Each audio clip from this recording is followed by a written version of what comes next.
Hello అండి, నమస్తే. ఇంట్లో ఉండే మిక్సీని క్లీన్ చేసుకోవాలంటే చాలామంది రకరకాల లిక్విడ్ని యూజ్ చేస్తారండి.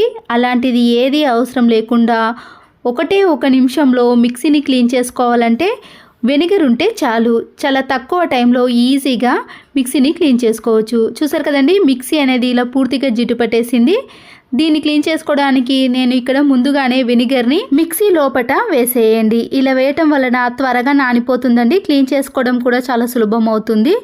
ఇలా వేసేసిన తర్వాత మీరు ఏ క్లాత్తో అయితే మిక్సీని క్లీన్ చేసుకోవాలనుకుంటున్నారో ఆ క్లాత్ను కూడా తీసుకొని ఆ క్లాత్ పైన కూడా కొద్దిగా వెనిగర్ని వేసేయండి. తడిపేసిన క్లాత్తో ఇలా మిక్సీ మొత్తం కూడా చుట్టూ కూడా క్లీన్ చేసుకోండి. కిచెన్లో మీరు వెనిగర్తో మిక్సీనే కాదండి, స్టవ్ని కానీ వెనుక ఉన్న టైల్స్ని దేనైనా క్లీన్ చేసుకొని చూడండి.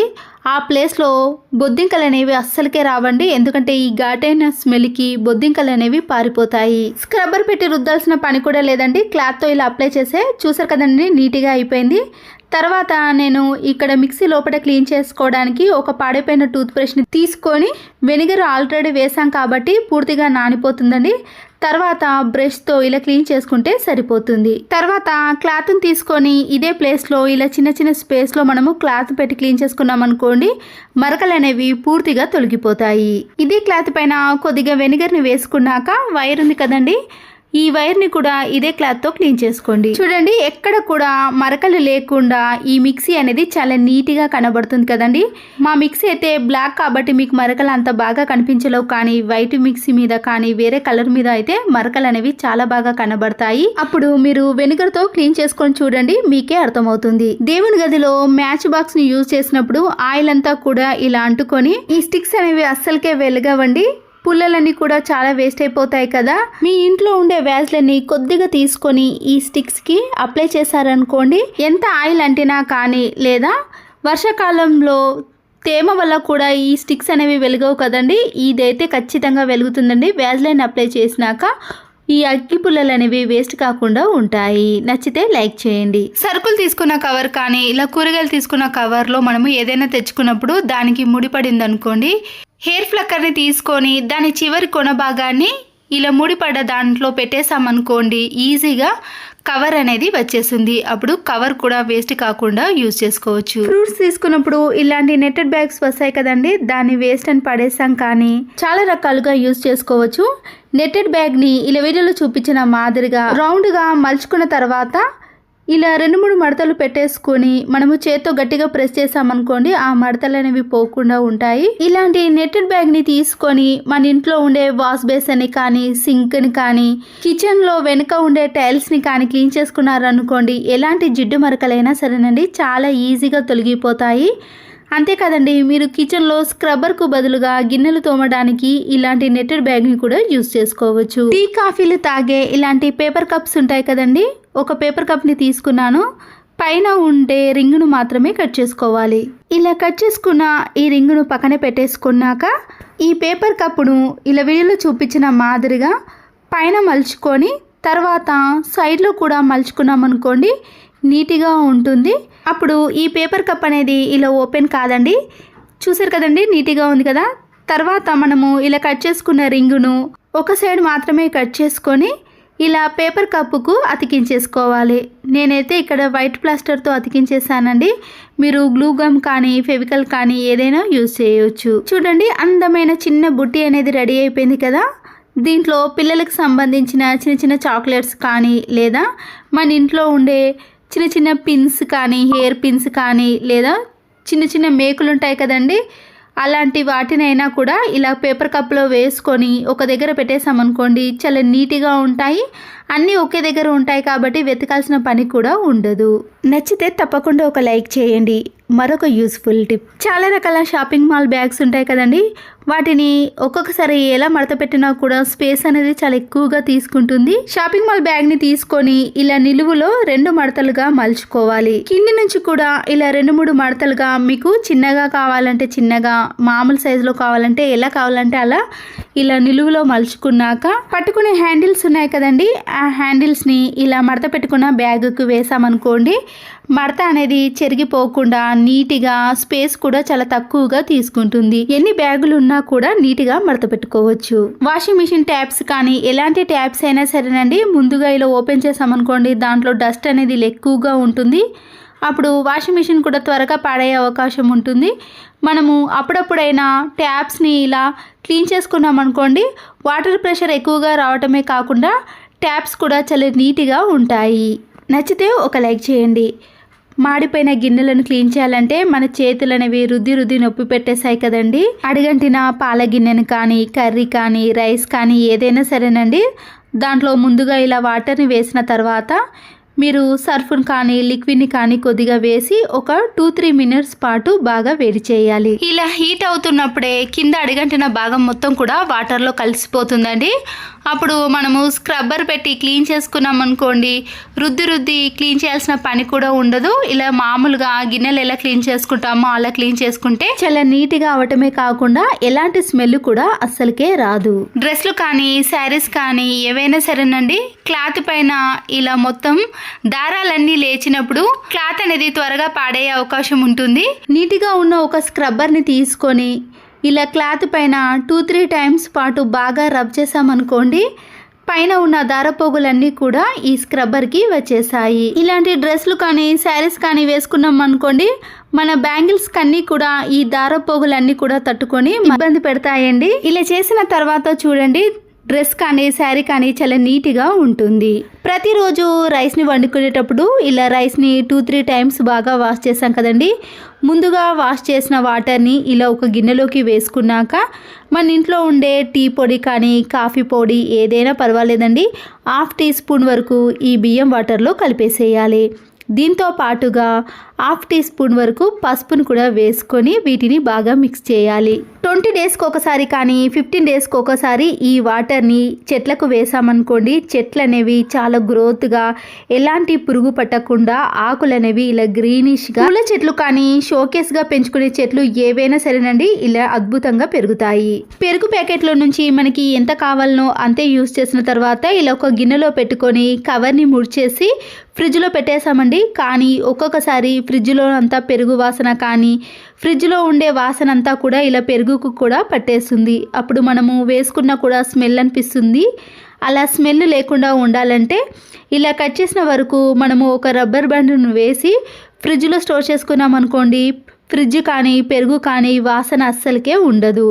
చాలా రోజులైనా కూడా పెరుగు ఫ్రెష్గా ఉంటుంది. ఆయిల్ క్యాన్ ఉంటుంది కదండి, ఇలా జిడ్డు ఎక్కువగా పట్టేస్తుంది. మనం క్లీన్ చేయాలనుకున్నా కానీ 2-3 సార్లు క్లీన్ చేసేదాకా కూడా ఆ జిడ్డు అనేది తొలగిపోదండి. మన చేతులు కూడా నొప్పి పెడుతుంది కదా. ఇలా జిడ్డు ఎక్కువగా ఉన్నప్పుడు సింపుల్గా ఒకేసారి క్లీన్ చేసుకునే విధానాన్ని చూపిస్తున్నానండి. ముందుగా ఒక చిన్న ప్లేట్లోకి గోధుమ పిండిని కానీ మీరు ఏ పిండినైనా తీసుకోవచ్చు. నేను ఇక్కడ గోధుమ పిండిని తీసుకున్నానండి. దీంతో పాటు బేకింగ్ సోడా ఉంటుంది కదా, దాన్ని 1 టీ స్పూన్ వేసుకోవాలి. చిన్న నిమ్మకాయని తీసుకొని దాంట్లో ఉండే రసాన్ని అంతా కూడా ఈ బేకింగ్ సోడాలో కలిపేసుకోవాలి. ఈ పిండిలో కొన్ని వాటర్ని కలిపేసి స్క్రబ్బర్ని తీసుకొని ఆయిల్ క్యాన్ చుట్టూ కూడా రుద్దేసేయండి. ఇలా పిండిని రుద్దేసేయడం వలన జిడ్డు అనేది పూర్తిగా ఈ పిండికి వచ్చేస్తుందండి. మనము పదే రుద్దాల్సిన పని లేకుండా ఇలా ఒకేసారి స్క్రబ్బర్తో క్లీన్ చేసుకున్నాం అనుకోండి, దానికి ఉండే జిడ్డు అనేది చాలా ఈజీగా పోతుంది. తర్వాత సోప్తో ఒకసారి క్లీన్ చేసుకున్నాక ఇప్పుడు వాటర్తో క్లీన్ చేసుకున్నాం అనుకోండి, ఆయిల్ మరకలు అనేవి అస్సలకే కనిపించవు. ఆయిల్ క్యాన్ ఎప్పుడు కూడా ఇలా పిండితో క్లీన్ చేసుకున్నాం అనుకోండి, మన చేతులు కూడా నొప్పి పెట్టకుండా ఆయిల్ క్యాన్ అనేది ఇలా నీట్గా కొత్త దానిలా కనిపిస్తుంది.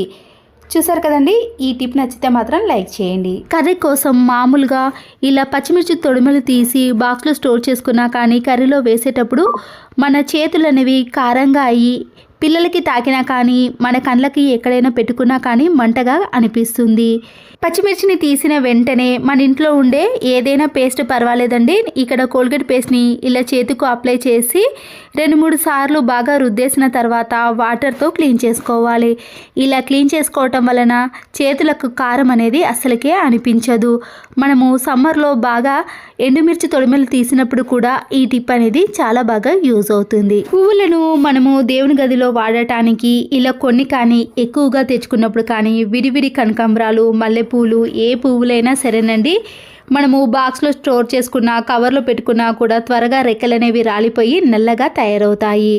ముందుగా ఇలా ఒక ప్లాస్టిక్ బాక్స్ని తీసుకొని దాంట్లో న్యూస్ పేపర్ని కానీ పిల్లలు యూజ్ చేయని నోట్బుక్ పేపర్లు ఏదైనా సరేనండి కింద పరుచుకొని దాంట్లో పువ్వులను స్టోర్ చేసుకోవాలి.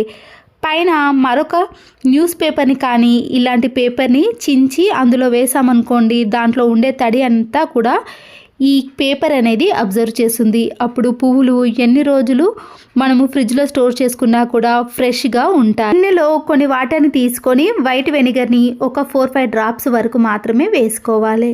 ఇంకేది వేయాల్సిన అవసరం లేదండి. మన ఇంట్లో ఉండే మందంగా ఉండే ఒక ప్లాస్టిక్ కవర్ ఉంటుంది కదా, దాన్ని తీసుకొని వాటర్ మొత్తాన్ని కూడా ఈ ప్లాస్టిక్ కవర్లోకి వేసుకోవాలి.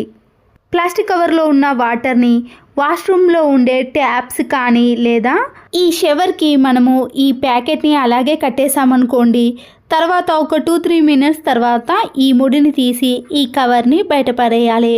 అప్పుడు మనము ట్యాప్స్ని రుద్దాల్సిన పని లేకుండా ఇలాంటి షవర్స్ అనేవి నీట్గా క్లీన్గా తయారవుతాయి. దాంట్లో ఉండే హోల్స్ కూడా చాలా బాగా క్లియర్ అయిపోతుందండి. చూసారు కదండి, షవర్ని ఇలా నీట్గా క్లీన్ చేసుకోవాలంటే ఈ టిప్ అనేది యూజ్ అవుతుంది. బ్రెడ్ ప్యాకెట్లో నుంచి బ్రెడ్ని తీసుకున్న తర్వాత కవర్ని అలాగే పెట్టేసామనుకోండి, దాంట్లో బ్రెడ్స్ అనేవి గట్టిగా తయారవుతాయి.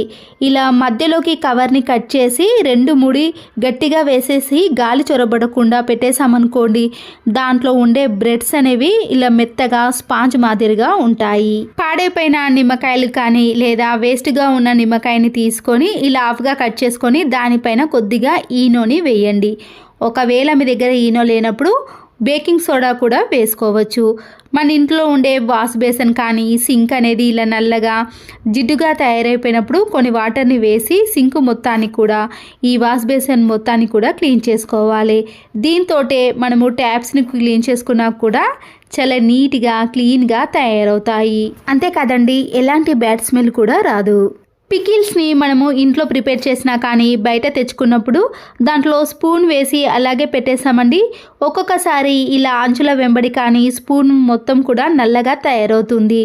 మనము డీప్ ఫ్రై చేసిన ఆయిల్ ఉంటుంది కదండి, దాన్ని తీసుకొని పికిల్ క్యాప్ యొక్క లోపట ఈ డీప్ ఫ్రై చేసిన ఆయిల్ని కొద్దిగా వేసి ఇలా పూర్తిగా రాసేయాలి.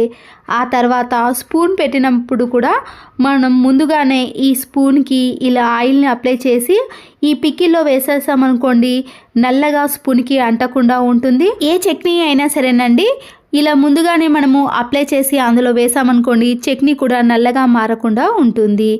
ఈ పికిల్ అనేది నేను బయట తీసుకున్నానండి. ఇలా ముందుగా మనకి దీనిపైన సిల్వర్ పేపర్ వస్తుంది కదా, దాన్ని తీసేసి ఇలా యూజ్ చేసినప్పుడు ఆ సిల్వర్ పేపర్ చుట్టూ కూడా చట్నీ అనేది నల్లగా తయారవుతుంది.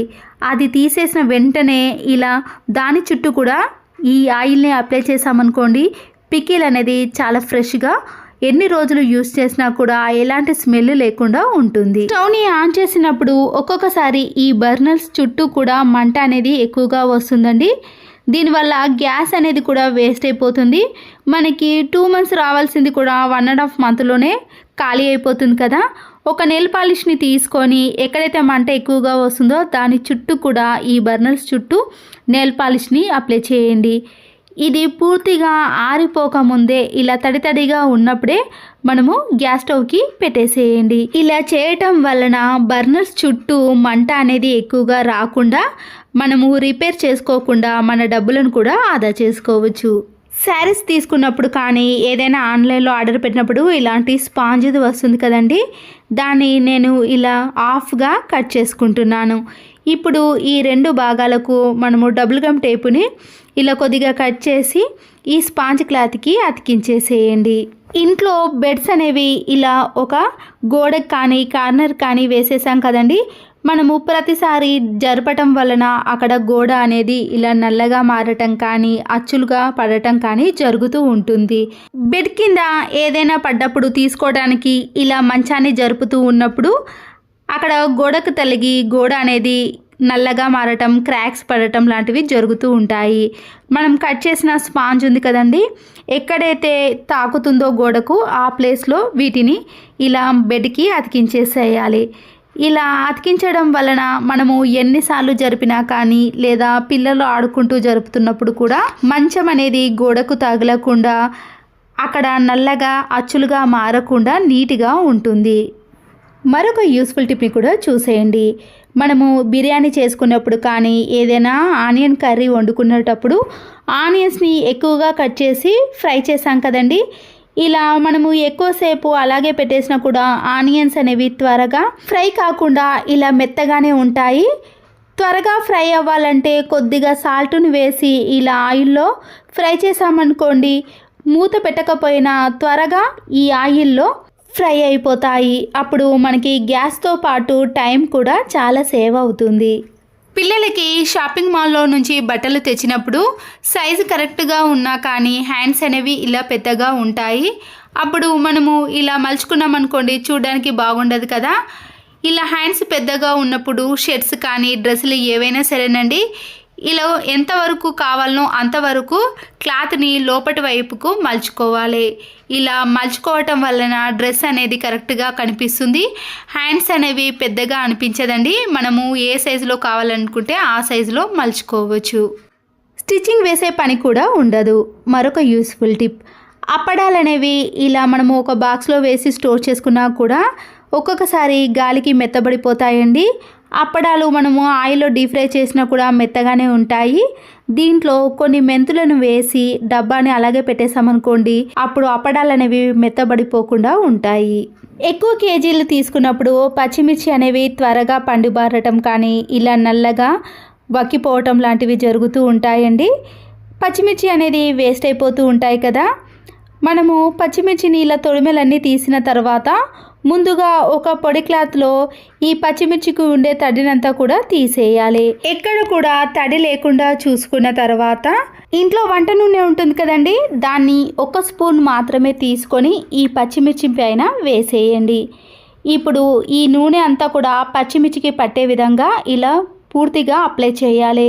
ప్రతి ఒక్క పచ్చిమిర్చికి కూడా ఆయిల్ పట్టే విధంగా ఇలా రాసిన తర్వాత మనము ఒక బాక్స్లో కానీ లేదా ఒక కవర్లో స్టోర్ చేసుకున్నా కూడా పచ్చిమిర్చి అనేది త్వరగా పండుబారిపోకుండా ఇలా వక్కిపోకుండా ఎన్ని రోజులు ఫ్రిడ్జ్లో స్టోర్ చేసుకున్నా కూడా చాలా ఫ్రెష్గా ఉంటాయి. ప్రెషర్ కుక్కర్ ఉన్నప్పుడు మనము ఎంత టైట్గా ఫిట్టింగ్ చేసినా కానీ తర్వాత కొన్ని రోజులకు మళ్ళీ ఈ హ్యాండిల్ అనేది లూజ్ అవుతుందండి. దీనివల్ల ఒక్కొక్కసారి విజిల్ కూడా సరిగా రాదు. ప్రతిసారి దీన్ని టైట్ చేయాల్సిన పని కూడా ఏర్పడుతుంది. ప్రతిసారి ఇలాంటి ఫిట్టింగ్ రాకుండా ఉండాలి అంటే చిన్న టిప్ని చూపిస్తున్నానండి. ముందుగా దీనికి ఉన్న స్క్రూని ఇలా తీసేసిన తర్వాత మన ఇంట్లో ఉండే క్లాత్ బ్యాగులు కానీ ప్లాస్టిక్ కవర్లు ఉంటాయి కదండి, ఏదైనా సరే నేనైతే ఇక్కడ క్లాత్ బ్యాగ్ని తీసుకుంటున్నాను. మీరు ప్లాస్టిక్ కవర్ అయినా యూజ్ చేయొచ్చండి. ఈ క్లాత్ బ్యాగ్ని కూడా మీరు వేస్ట్ చేయకుండా మళ్ళీ యూజ్ చేసుకోవాలి అనుకున్న వారు పట్టుకునే హ్యాండిల్ బ్యాగ్ ఉంది కదండి, దాంట్లో కొద్దిగా కట్ చేసుకుంటే మళ్ళీ ఈ బ్యాగ్ను కూడా యూజ్ చేసుకోవచ్చు. ప్లాస్టిక్ కవర్ అయితే పల్చగా ఉంటుంది కాబట్టి ఒక 4-5 టైమ్స్ మడతలుగా మలుచుకుంటే సరిపోతుంది. ఇక్కడ స్క్రూ పట్టే విధంగా చిన్న హోల్ మాత్రమే చేసుకోండి. ఎక్కువగా లూజ్ చేసుకున్నారనుకోండి మళ్ళీ అక్కడ టైట్ అనేది కాదు, లూజ్గానే ఉండిపోతుంది. ఈ క్లాత్ బ్యాగ్ని ఆ స్క్రూకి ఇలా రౌండ్గా చుట్టేసిన తర్వాత దీనిపైన ఈ రింగును పెట్టేయటం వలన అప్పుడు టైట్గా అవుతుందండి. తర్వాత ఎక్స్ట్రా ఉన్న క్లాత్ని కట్ చేసుకొని ఇప్పుడు హ్యాండిల్లో పెట్టేసిన తర్వాత స్క్రూ డ్రైవర్తో మనము ఫిట్టింగ్ చేసుకున్నాం అనుకోండి, ఈ ప్రెషర్ కుక్కర్ హ్యాండిల్ అనేది టైట్గా ఉంటుందండి. మీకు లైఫ్లో మళ్ళీ లూజ్ అవ్వటం అనేది అస్సలకే జరగదు. ఎక్స్ట్రా ఉన్న క్లాత్ను అలాగే ఉన్నా పర్వాలేదు అనుకున్న వాళ్ళు అలాగే ఉంచేసేయచ్చండి. లేదంటే మీరు కవర్ని కానీ ఇలా క్లాత్ను ఎక్స్ట్రా ఉన్న దాన్ని అంతా కూడా ఇలా స్టిక్తో వెలిగించేశారనుకోండి, ఎక్స్ట్రా అంతా కూడా పోతుంది. ఇప్పుడు చూడండి, ప్రెషర్ కుక్కర్ యొక్క హ్యాండిల్ అనేది గట్టిగా ఉంటుందండి. ఎన్ని రోజులైనా సరేనండి హ్యాండిల్ అనేది లూజ్ అవ్వటం కానీ అస్సలకే జరగదు. మన ఇంట్లో ఎన్ని కేజీల పువ్వులైనా సరేనండి చిటికెలో అల్లేసేయచ్చు. దానికి ఒక తాళం చెవి ఉంటే సరిపోతుందండి. ముందుగా దారాన్ని తీసుకొని ఇలా తాళం చెవిని లాక్ చేసిన తర్వాత దారాన్ని మనం ఒక 2-3 ముళ్ళు ఇలా తాళం చెవికి వేసేయండి. గట్టిగా వేసేసిన తర్వాత పువ్వులను బట్టి మనం దారాన్ని తీసుకోవాలండి. దారం అనేది ఎక్కువగా తీసుకున్నప్పుడు మనకి ఎంతవరకు అంతవరకు చూసి కట్ చేసేయండి. ఇప్పుడు ఇలా వీడియోలో చూపించిన మాదిరిగా నేనైతే ఇక్కడ ఒక్కొక్క పువ్వునైనా పెట్టేసేయచ్చండి, కానీ ఇక్కడ 2 పువ్వులను కూడా పెట్టి చూపిస్తున్నాను. పువ్వులను ఇలా పెట్టిన తర్వాత ఈ దారాన్ని ఇలా కట్టేసిన దారం మధ్యలో నుంచి తీసేయండి. చూసారు కదండి, చాలా సింపుల్గా మనము ఎన్ని కేజీలైనా సరేనండి, ఎవ్వరి సహాయం లేకుండా ఇలా ఒక్కరమే మనము ఎన్ని పువ్వులైనా కట్టేసేయచ్చు. చాలా సింపుల్ ప్రాసెస్ అండి, ఎక్కువ కష్టపడాల్సిన పని లేదు. నేను తర్వాత ఒక్కొక్క పువ్వును పెట్టి ఇలా మాలను కడుతున్నాను. చూసారు కదండి, మనకి దారం అనేది చిక్కుబడిపోదు. ఇలా సింపుల్గా మనకి దారం ఎంత కావాలో అంతే తీసుకొని పువ్వులను బట్టి మనము ఇలా దారంతో పూలమాలను కట్టేసేయచ్చండి. ఎక్కువ టైం అనేది అస్సలకే తీసుకోదు. కట్టరాని వారు కానీ ఫస్ట్ టైం ట్రై చేసేవారు కూడా ఈ టిప్ అనేది చాలా బాగా యూజ్ అవుతుందండి. నాకు కూడా పువ్వులు అనేవి సరిగా కట్టరావు, కానీ ఇలా మనము తాళం చెవికి కానీ ఇంకేదైనా దానికి వేసి ఇలా ఈజీగా సింపుల్గా ఎవరైనా కట్టేసేయచ్చు. పూలమాల కూడా చాలా నీట్గా వస్తుంది. కొంతమందికి స్టార్టింగ్ అనేది దూరంగా వస్తుంది కదండి, అలా కాకుండా ఇలా ఫస్ట్ టైం వారు కూడా చాలా సింపుల్గా కట్టేసేయచ్చు. నాకు పూలమాలను అస్సలకే కట్టరాదండి. ఇలా చిన్న కాడలు అయితే ఆయనకే కట్టరావు, కానీ ఇలా సింపుల్ ప్రాసెస్లో చూసి నేర్చుకున్నానండి. నాకైతే ఎవ్వరి సహాయం లేకుండా చాలా తక్కువ టైంలో ఈజీగా ఇలా దగ్గరగా పూలమాలను ఎన్నైనా అల్లేసేయచ్చు. తాళం చెవితో కాకుండా డైరెక్ట్గా మనము చేత్తో ఇలా పూలను అల్లేసేటప్పుడు చాలా టైం తీసుకుంటుందండి, ఎక్కువ ప్రాసెస్ అనేది ఉంటుంది. దారం అనేది ఇలా విడిగా ఉండటం వలన ముడేసేటప్పుడు కూడా మనకి టైం అనేది ఎక్కువగా తీసుకుంటుంది. అంతేకాకుండా ఇలా చేత్తో అల్లినప్పుడు ఒక్కొక్కసారి ఈ పూలమాల అనేది చాలా దూరంగా వచ్చేసాయండి. అదే తాళం చెవితో చేసేసామనుకోండి, మనకి దగ్గరగా నీట్గా టైం అనేది ఎక్కువగా అస్సలకే తీసుకోదు. ప్లీజ్ అండి, నచ్చితే తప్పకుండా ఒక లైక్ చేయండి. Thanks for watching.